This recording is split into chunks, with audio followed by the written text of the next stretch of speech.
أعوذ بالله من الشيطان الرجيم. بسم الله الرحمن الرحيم.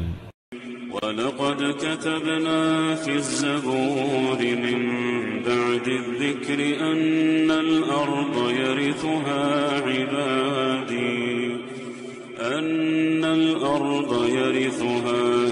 عبادي الصالحون إن في هذا لبلاغا لقوم عابدين وما أرسلناك إلا رحمة للعالمين. الحمد كله لله، نحمده سبحانه وتعالى ونستعينه ونستهديه ونسترشده ونعوذ بالله من شرور أنفسنا وسيئات أعمالنا. من يهده الله فهو المهتد ومن يضلل فلن تجد له وليا مرشدا، وأشهد أن لا إله إلا الله ولي الصالحين، وأشهد أن سيدنا وحبيبنا وعظيمنا ومولانا ودليلنا ومعلمنا وشفيعنا محمد بن عبد الله. اللهم صل وسلم وبارك على سيدنا محمد وعلى آله ومن والاه، كما صليت وسلمت وباركت ربنا على آل سيدنا إبراهيم في العالمين إنك حميد مجيد. أما بعد، معاشر المسلمين، أوصيكم ونفسي بتقوى الله سبحانه وتعالى، إذ يقول في محكم التنزيل: يا أيها الذين آمنوا اتقوا الله حق تقاته ولا تموتن إلا وأنتم مسلمون. يا أيها الذين آمنوا اتقوا الله وقولوا قولا سديدا يصلح لكم أعمالكم ويغفر لكم ذنوبكم، ومن يطع الله ورسوله فقد فاز فوزا عظيما. اللهم اجعلني وإياكم من الفائزين فضلا منك ونعمة. أحباب رسول الله، كما تعلمون الأسبوع المقبل إن شاء الله سبحانه وتعالى سيدخل أولادنا إلى المدرسة، وهذا الحدث ينبغي أيها الأحباب الكرام أن نأخذه بعين الجد، وأن نعلم أن الدخول إلى المدرسة بمعنى تهيئ الجيل، والإسلام حينما أولى أهمية كبيرة وعظيمة للعلم لأنه أساس الاستخلاف. هذا العلم أساس الاستخلاف الذي هو مهمتنا في هذه البسيطة. إذن فالدخول المدرسي بالنسبة لأولادنا هو إذن نقطة تحول الأمم، وهو كذلك نقطة انطلاق تهيئ جيل سيستخلفنا. Alors, chers frères, chers sœurs, comme vous le savez, la semaine prochaine, Inch'Allah subhanahu wa ta'ala, nos enfants vont rejoindre le rang dans les classes, dans l'école. Et pour nous les musulmans, l'école ça signifie quelque chose de très important. L'école pour nous, ça signifie la science. Et la science pour l'islam, c'est le point de la civilisation, de la part de la civilisation, si vous voulez, le départ de la civilisation. Et l'islam a donné à la science une importance au point qu'Allah subhanahu wa ta'ala l'a considéré comme la qualité que Dieu subhanahu wa ta'ala a confié à honorer Adam avec pour lui confier la mission de la succession sur terre. C'est avec la science on peut arriver à réaliser notre mission sur terre, qui est être les successeurs de Dieu subhanahu wa ta'ala sur terre et les successeurs qui vont venir génération après génération, mais se basant sur la science. لذلك الله سبحانه وتعالى حينما أراد أن يبين للملائكة أن الله سبحانه وتعالى أحسن الاختيار حينما كلف آدم بمهمة الاستخلاف في الأرض، حيث يقول الله سبحانه وتعالى في سورة البقرة من الآية 30: وإذ قال ربك للملائكة إني جاعل في الأرض خليفة قالوا أتجعل فيها من يفسد فيها ويسفك الدماء ونحن نسبح بحمدك ونقدس لك. الله سبحانه وتعالى نسب هذا الفضل إلى نفسه فقال إني أعلم ما لا تعلمون. فعند الله علم ليس عند الملائكة، هو سر الاختيار، وبينه الله سبحانه وتعالى للملائكة. وعلم آدم الأسماء كلها، علم آدم الأسماء كلها، فعرضهم على الملائكة فقال أنبئوني بأسماء هؤلاء إن كنتم صادقين. قالوا سبحانك لا علم لنا إلا ما علمتنا إنك أنت العليم الحكيم. هنا بين الله سبحانه وتعالى للملائكة رغم قدرهم عند الله وقربهم من الله وامتثالهم لأمر الله وعدم معصيتهم لأمر الله وتشريفهم بكثير من الخصال، إلا أن آدم عنده شيء إضافي ليس عند الملائكة. وعلم آدم الأسماء، وهذه الأسماء اختلف فيها العلماء وما زالوا يختلفون. هذه الأسماء هي شفرات العلم التي يصل إليها الإنسان اليوم. هذه الأسماء التي هي أن الله يسر للإنسان بعقله أن يصل في كل جيل وفي كل وقت إلى ما لم يصله سلفه. والدليل على ذلك الواقع الذي نعيشه، إن الإنسان ما زال بهذا العقل وبهذا العلم الذي يسر الله له يتخطى خطوات كبيرة وييسر بهذا العلم سبل الطاعة والتقرب والاستخلاف في الأرض. Alors la première chose à savoir, quand Dieu subhanahu wa ta'ala a désigné Adam comme son successeur sur terre, et il a fait cette annonce: quand ton Seigneur annonça aux anges que je veux établir un vicaire sur terre. Ça c'est le verset 30, le sens du verset 30 du chapitre 2. Quand ton Seigneur confia aux anges que je vais établir un vicaire sur terre. Les anges, ils ont fait un petit rapport en le disant: comment tu vas faire succéder quelqu'un sur terre qui va coller le sang, qui va commettre le désordre et ainsi de suite. Et nous, on est là pour glorifier ton nom, pour t'adorer, ainsi de suite. Dieu subhanahu wa ta'ala a dit: je sais ce que vous ne savez pas. Il a enseigné à Adam tous les noms. Il a enseigné à Adam tous les codes qui ont l'idée à être vraiment un vrai successeur sur terre. Ce que les anges ne connaissent pas. Les anges, ils connaissent ce que Dieu subhanahu wa ta'ala leur a montré dans leur monde. C'est vrai qu'ils sont plus proches de Dieu, ils sont vraiment très fidèles à l'adoration de Dieu, mais ils n'ont pas la même science que Dieu subhanahu wa ta'ala a confié à Adam. Et c'est là où Allah subhanahu wa ta'ala a demandé aux anges de prosterner devant Adam parce qu'il a cette qualité. Alors, la science, c'est elle qui a honoré Adam devant les anges au point que les anges ils ont prosterné devant Adam.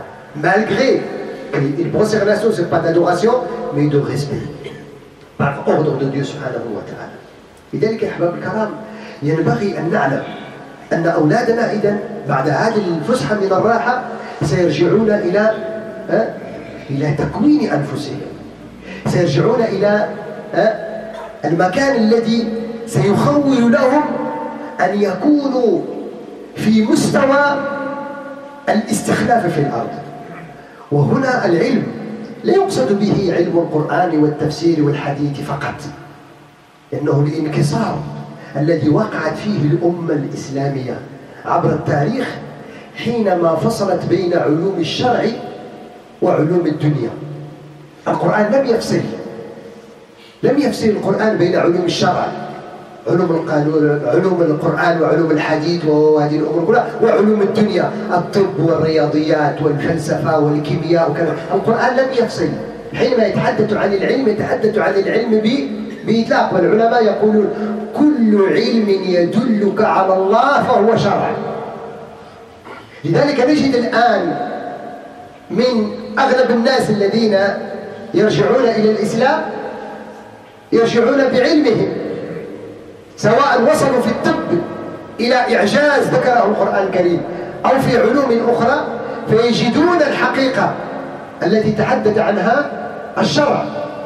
وإن كان العلم بالقرآن والعلم بالحديث ينبغي أن يحظى فيه الإنسان بحظه. Alors quand on parle de la science, il ne faut pas croire qu'on parle de la science du Coran, la science du hadith, la science de la biographie du prophète, la science qui s'appelle la théologie musulmane. Non, pas du tout.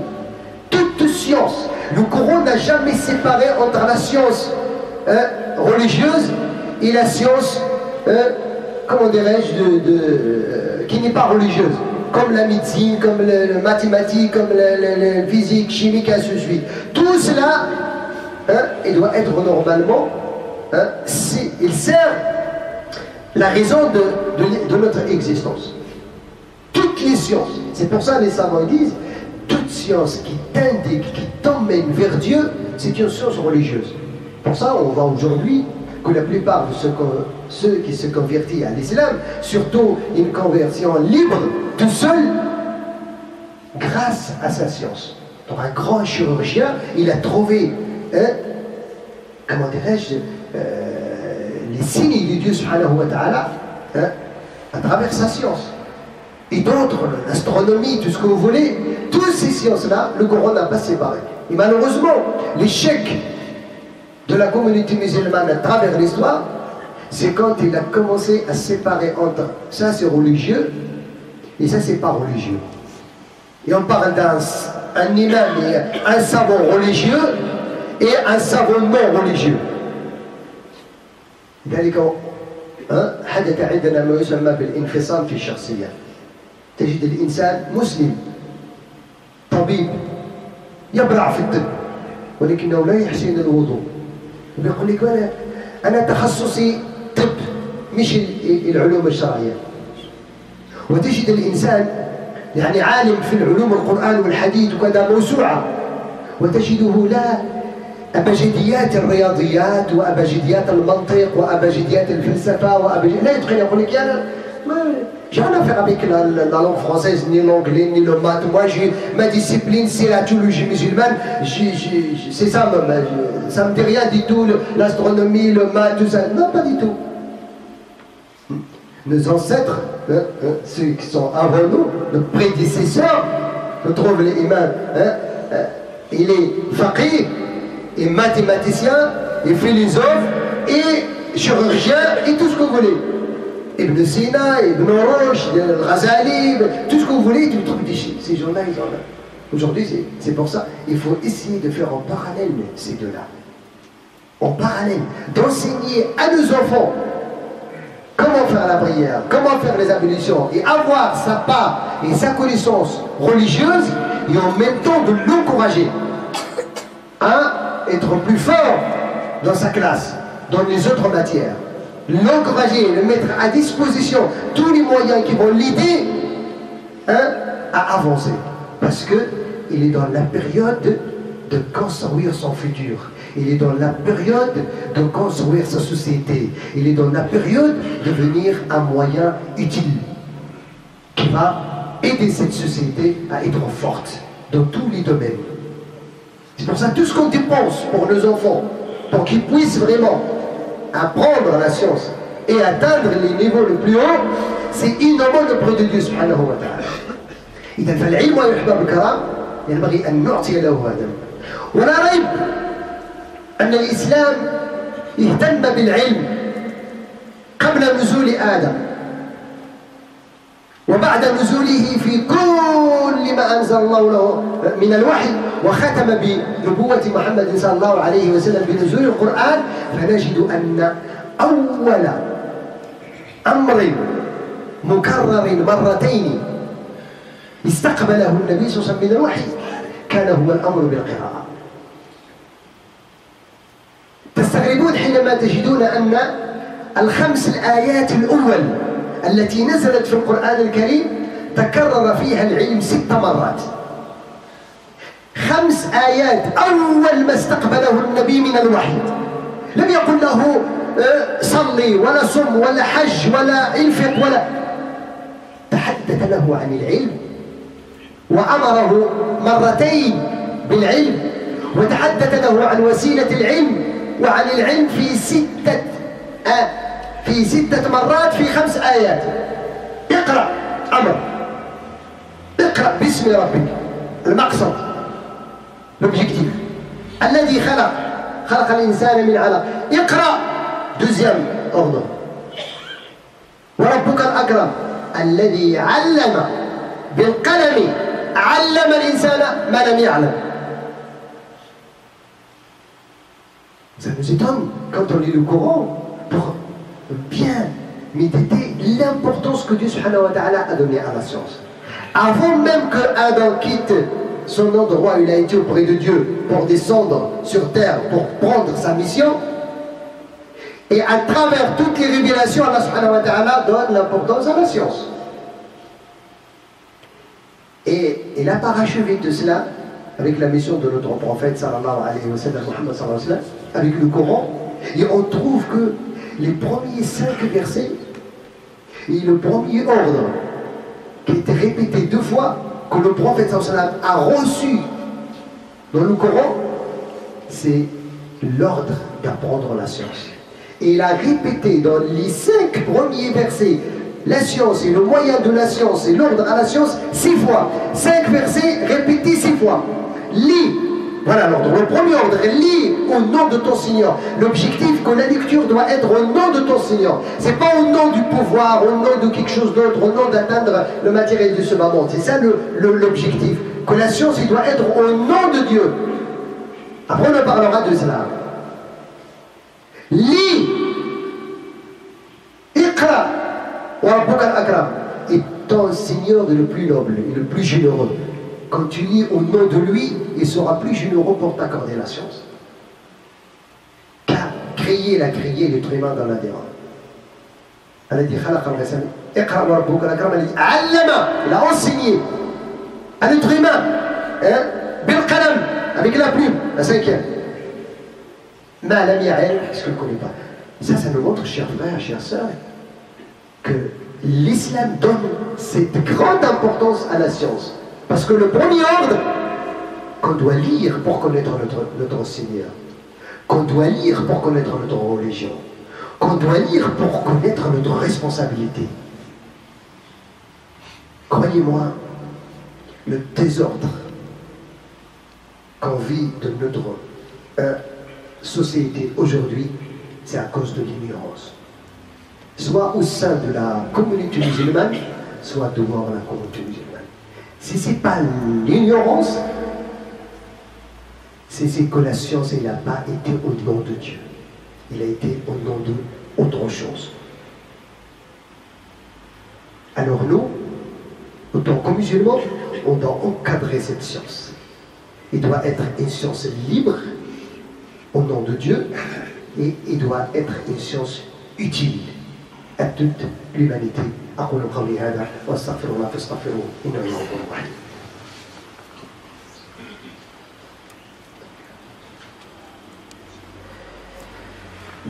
الحمد لله رب العالمين حمدا كثيرا طيبا مباركا فيه وصلى اللهم وسلم وبارك على سيدنا محمد وآله أما بعد. تعلمون أيها الأحباب الكرام، حينما أراد النبي صلى الله عليه وسلم أن يكون هذه الأمة الإسلامية، وأراد الله سبحانه وتعالى أن يكون ذلك في المدينة وليس في مكة. Savez-vous, la biographie du prophète, ça nous montre aussi l'importance de la science. Quand le prophète sallam a commencé à construire cette communauté, et c'est par la volonté de Dieu subhanahu wa ta'ala qu'il a voulu que ça sera à Médine, pas à la Mecque, c'est même pas à côté de sa chambre. Pour telle raison, on va en parler, Inch'Allah subhanahu wa ta'ala. Qu'est-ce qu'il a fait le prophète sallallahu alayhi wa sallam quand il est arrivé à Médine? Il a subi une guerre qui a été imposée. Pour lui, c'est la bataille de Badr. Il a été imposé avec peu de moyens. À peine le prophète sallallahu alayhi wa sallam, la première année, le prophète sallallahu alayhi wa sallam a fait son immigration. Les mécréants lui ont imposé une guerre. Il n'a pas le choix de se défendre. Allah subhanahu wa ta'ala lui a donné la victoire. Avec peu de moyens. Comment le prophète sallallahu alayhi wa sallam a profité de cette victoire? حينما أسر النبي صلى الله عليه وسلم 70 من المشركين. Quand le prophète a prisonnier 70 parmi les mécréants dans la première bataille, à midi, le prophète tout de suite a pensé à une chose qui est très importante. Je dois en profiter de la science de ces prisonniers. Il a ouvert une école. Le prophète a ouvert une école. Il a mis la condition à ses prisonniers. Il leur a dit, je ne vous imposerai jamais d'embrasser l'islam si vous ne voulez pas. Vous ne voulez pas embrasser l'islam. Vous êtes libres. Mais maintenant, vous êtes venus pour nous attaquer. Vous êtes prisonniers de nous. Alors, vous avez le choix entre deux choses. Tu ne veux pas embrasser l'islam, je ne t'impose pas. Alors, soit tu payes et tu es libre, tu payes ta liberté. Si tu n'as pas de quoi payer ta liberté, tu dois enseigner des jeunes parmi les jeunes du musulman et tu es libre. Regardez le prophète sallallahu alayhi wa sallam. Ça veut dire que ceux qui ont enseigné la première génération après l'immigration des musulmans, c'est des associateurs. C'est les non-musulmans qui ont enseigné à la première génération de l'islam à savoir lire et écrire. Le prophète a profité de la science de ces gens-là pour construire sa communauté. On est presque dans le même contexte, chers frères, chers sœurs. Il faut profiter de la science de tous ceux qui ont la science, quelle que soit sa religion. ثم فضل العلم لو تحدثنا عنه إلى الغد لن تكفينا الأحاديث ولا الآيات. يكفي أن الله سبحانه وتعالى دائما تجد في القرآن يقول قل هل يستوي الذين يعلمون والذين لا يعلمون. Logiquement, sont-ils égaux ceux qui connaissent et ceux qui ne connaissent pas? Automatiquement, logiquement, ils ne sont pas pareils. Ils ne sont jamais pareils, ceux qui connaissent et ceux qui ne connaissent pas. أفمن ثم إلى الأحباب الكرام طريق العلم. حديث النبي صلى الله عليه وسلم من سلك طريقا يلتمس فيه علما سهل الله له به طريقا إلى الجنة. الطريق الوحيد الذي يؤدي إلى الجنة هو العلم. ربما المال لن يؤدي بك إلى الجنة، قد يؤدي بك إلى الطغيان وإلى النار. ربما السلطان لا يؤدي بك إلى الجنة، قد يؤدي بك إلى الطغيان والاستبداد. ولكن العلم إذا كان بسم الله يسهل لك طريقا إلى الجنة. Aussi, le chemin le plus court pour accéder au paradis, comme le prophète sallallahu alayhi wa sallam l'a dit par rapport rapporté par Al-Bukhari, celui qui emprunte un chemin pour acquérir la science, Dieu lui facilite le chemin vers le paradis. Ce qui veut dire que nos enfants, ils vont s'inscrire dans un chemin qui va les emmener vers le paradis. Bien évidemment, il faut qu'ils soient encadrés par notre présence. Il faut qu'ils soient encadrés par cet objectif, que cette science doit être au nom de Dieu. Celui qui va apprendre la science, il doit l'apprendre à cette intention-là. Pour que... savez-vous, l'imam Malik, حينما جاءه أحد الوسائل وقال إن فلان يحتضر بما توصيه. L'imam Malik, un jour, il y a une personne, il est venu, il a dit, une personne, il est en état de déconner, il va quitter ce monde. Est-ce que tu le conseilles? قال له الإمام مالك قولوا له أن يطلب العلم. La personne, il est en train de quitter ce moment, il souffre les dernières respirations pour quitter ce moment. L'imam Malik, il a dit, ça veut dire, dites-lui qu'il s'occupe de la science. L'imam Malik, il n'est pas bête. Que cette personne il va mourir et va apprendre la science. Parce que s'il meurt en apprenant la science, ça veut dire qu'il meurt sur le chemin qui emmène au paradis. C'est ça l'imam Malik qui veut me dire. En état de goûter. Alors si tu es en bonne santé, comment tu vas faire? Et dans l'imam Ahmad yufaddil. Aussi l'imam Ahmad il dit, je préfère méditer un seul verset durant toute la nuit que de prier la prière seule oratoire toute la nuit. Rester devant un seul verset, le méditer et le tourner dans tous les sens pour apprendre la science de ce verset-là, c'est mieux de prier toute la nuit. Parce que cette prière de toute la nuit, c'est quelque chose pour toi, tout seul. Mais quand tu médites un verset et tu dégages des prescriptions et de la science, cette science tu vas te la transmettre et sera utile aux autres. Mais tes prosternations et tes inclinaisons seront que pour toi. لذلك العلم يحتاج إلى شروط كان الإمام الشافعي يقول أخي لن تنال العلم إلا بستة سأنبيك عن تفصيلها ببيان ذكاء وحرص واجتهاد وبلغة وصحبة أستاذ وطول زمان. Même Shafi'i là, résumé. La science, il exige 6 conditions. أخي لن تنال العلم إلا بستة. Tu ne peux pas apprendre la science à part avec 6 conditions. ذكاء وحرص واجتهاد وبلغة. L'intelligence et l'attention d'être vigilant et l'effort et bulghatouni de connaître comment on dit. Wa sohbatu ustadi, d'avoir un professeur. Il n'y a personne qui peut prétendre aujourd'hui je suis capable d'apprendre la science à travers Internet. Croyez-moi, Internet aujourd'hui, ce qui s'appelle cher Google, كما يقول البصري كالسم في التسمي. C'est le miel poisonné. Le fait de chercher le fatawa à travers Internet, ça c'est du miel poisonné. Parce que tu ne sais pas le fatwa que tu as lu, que tu as cherché sur Internet, est-ce qu'il est bon, c'est qui l'a dit, sur quoi il se base. Alors c'est pour ça l'imam Shafi'i te dit wa sohbatu ustadin, la compagnie d'un cheikh, d'un professeur qui a passé sa vie à apprendre la science, il la transmet, il va te raccourcir le travail. Tout le zaman, cette période, il ne faut pas chercher à devenir imam du jour au lendemain. Il y a des frères qui croient que lire un livre, ça y est, c'est bon. J'ai lu Sahih al-Bukhari, c'est bon, je suis un savant. Non, pas du tout. Pas du tout, il y a des choses à analyser, des règles, il y a beaucoup d'éléments. On ne peut pas, surtout aujourd'hui, une simple lecture, c'est comme le Coran. Est-ce qu'on peut lire le Coran et le comprendre comme ça, sans revenir à l'exégèse et l'interprétation et les opinions des grands savants? Le Coran, il est traduit en français, en anglais et toutes les langues. Est-ce qu'il est facile à comprendre? Pas du tout, mais il faut revenir. Qu'est-ce qu'il a dit tel, qu'est-ce qu'il a dit tel, et que le hadith tel abrogé, pas abrogé, et ainsi de suite. C'est important, alors c'est pour ça il y a le primaire, il y a le collège, il y a le lycée, il y a le bac, il y a bac plus 4, bac plus 5. C'est un système aujourd'hui. Celui qui a bac plus 5, c'est pas comme celui qui a le bac. Il a plus d'expérience, il a plus de science.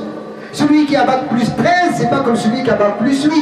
Il y a beaucoup plus. Et celui qui a bac plus 13 avec l'expérience, avec l'expérience sur le champ, c'est pas celui qui a bac plus 13 et il travaille par. C'est ça, ce qui est important à dire pour finir, aujourd'hui, on a le futur de nos enfants entre nos mains. Il faut qu'on soit vigilant à cela. Surtout, j'appelle les jeunes. C'est fini les vacances. Il faut que vous préparez votre temps parce que vous êtes dans la période d'apprentissage. Vous êtes dans la période de construction de votre futur. Celui qui ne patiente pas 1 heure pour apprendre et pour s'évoluer et pour construire son futur, alors il va subir. Il ne patiente pas parce que ça demande. Il va subir durant toute sa vie l'humiliation dans ce métier, même s'il n'existe pas ce métier. Mais il ne faut pas qu'on répète la même erreur que nos parents et les générations après. C'est fini. C'est fini les générations qui viennent pour apprendre, pour prendre de l'argent et de revenir au bled. Nous, aujourd'hui, on est là. On est du français. On doit prendre la science étude de cette communauté et on doit, notre force ici, autant que musulmans et autant que français, c'est la qualité de la génération qui va venir demain. C'est la qualité de la génération qui va venir demain. Combien de médecins on a, combien d'avocats on a, combien de politiciens on a, combien de préfets parmi nous, combien de maires, combien de si. C'est ça notre force aujourd'hui. Je ne méprise pas les autres métiers. Mais tant qu'on a les moyens de faire apprendre à nos enfants, pourquoi on lâche? J'appelle aussi ceux qui ont l'échec scolaire et sont encore à 16 ans, à 18 ans, à 20 ans. Ne restez pas comme ça. Ne cherchez pas un simple métier à prendre. Engagez-vous dans une formation pour pour que vous puissiez avoir la force économique et sociale et politique de notre contexte, qu'on puisse accéder à la construction d'une mosquée et accès à nos droits en tant que musulmans. Sinon, si on reste toujours dans ce niveau-là, croyez-moi, un jour, l'histoire va nous oublier, nous sera à l'écart de l'histoire. أسأل الله العلي القدير لي ولكم التوفيق. اللهم وفق أبناءنا في دراستهم.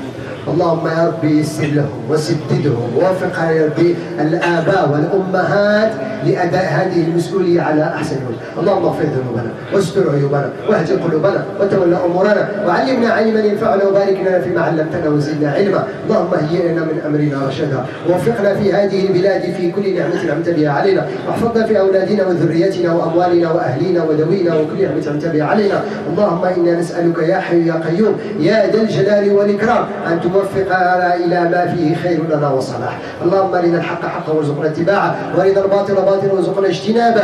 اللهم يا رب هيئ لنا من أمرنا رشدا. اللهم يا رب رد الحجاج إلى أهلهم سالمين غانمين. اللهم اجعل حجهم مبرورا وسعيهم مشكورا وذنبهم مغفورا تجارة تقول. اللهم رد المسافرين إلى أهلهم سالمين غانمين. اللهم جنب أعداء السفر وكآبة المنظر وسوء المنقلب في المال وأهل الولد. اللهم يسر لنا أمورنا وانصر دينك يا رب وانصر شريعة نبيك وانصر عبادك الصالحين. اللهم استعملنا في دعوتك خير استعمال. اللهم هيئ لنا من امرنا رشدا وفقنا لما تحب وترضى وجنبنا ما تكره وتبى انك نعم المولى ونعم النصير. وصل اللهم وسلم وبارك على سيدنا محمد والحمد لله رب العالمين واقم الصلاه.